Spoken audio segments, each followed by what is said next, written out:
السلام علیکم ورحمۃ اللہ وبرکاتہ۔ عزیز دوستو، آپ دیکھ رہے ہیں لرن ود قرآن۔ تو یہ ہمارا یوٹیوب چینل ہے۔ اس یوٹیوب چینل کے اوپر آپ قرآن پاک کو سمجھنے، سیکھنے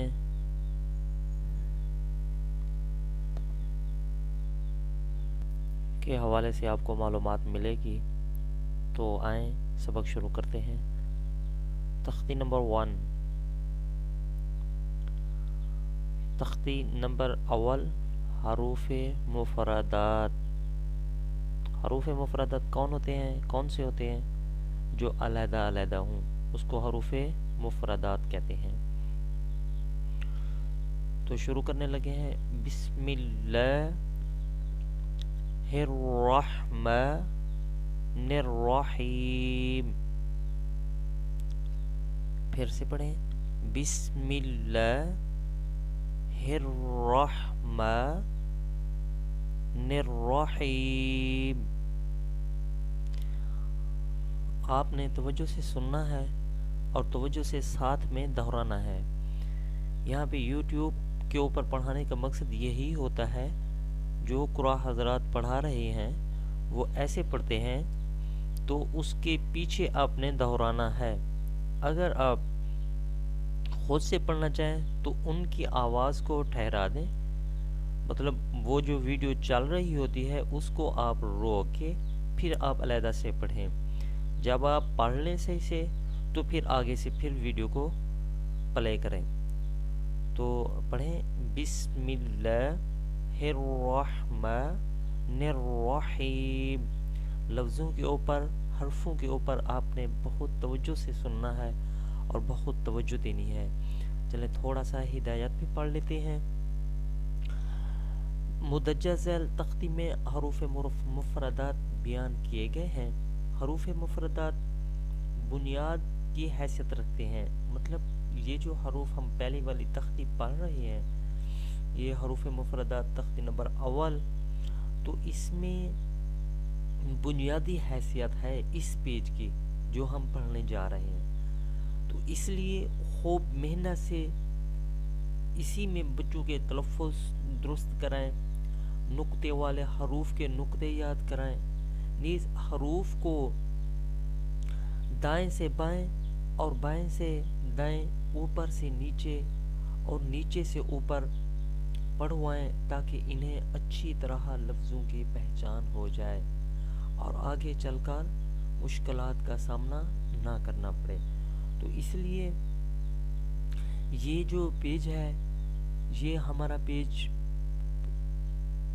تختی کی بنیادی حیثیت رکھتا ہے۔ قرآن پاک کے آگے جو ہم پڑھیں گے اس کی بنیاد اس پیج کے اوپر ہے۔ تو آج سے انشاءاللہ میں اس پیج کو سیدھے طریقے سے پڑھوں گا، پھر انشاءاللہ ہم اس پیج کو، اس تختی کو پھر اوپر سے نیچے پڑھیں گے، نیچے سے اوپر پڑھیں گے، دائیں سے بائیں پڑھیں گے اور بائیں سے دائیں پڑھیں گے۔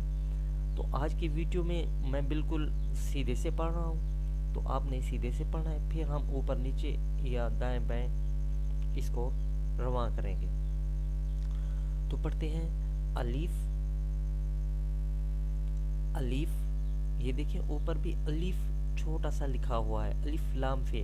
الف ایک حرف نہیں ہے، اس کے ساتھ 3 حرف اور بھی ملے ہوئے ہیں، یہ بھی آپ دیکھ سکتے ہیں۔ الف لام فا، الف با، با۔ اچھا میں آپ کو بتا دوں، یہ جو قرآن حضرات پڑھتے ہیں نا، تھوڑا سا ایک لفظ اور دوسرے حرف کے درمیان میں گیپ چھوڑ دیتے ہیں، مطلب میں الف پڑھتا ہوں پھر ٹھہر جاؤں گا، اس کے بعد با پڑھوں گا، تو یہ اس کے درمیان جو گیپ چھوڑا جاتا ہے، الف پھر چپ کر کے بیٹھتے ہیں، پھر با پڑھتے ہیں، تو جب چپ کر کے بیٹھیں تو اس وقت آپ نے الف کو ادا کر لینا ہے، پھر با کو پڑھیں گے تو اس کے درمیان میں جو انہوں نے وقفہ کرنا ہے، مطلب ٹھہرنا ہے، تو اس وقت آپ نے با کو ادا کر لینا ہے۔ تو یہ طریقہ ہے آن لائن قرآن پاک کو پڑھنے کا۔ ٹھیک ہو گیا انشاءاللہ؟ چلیں۔ با، تا،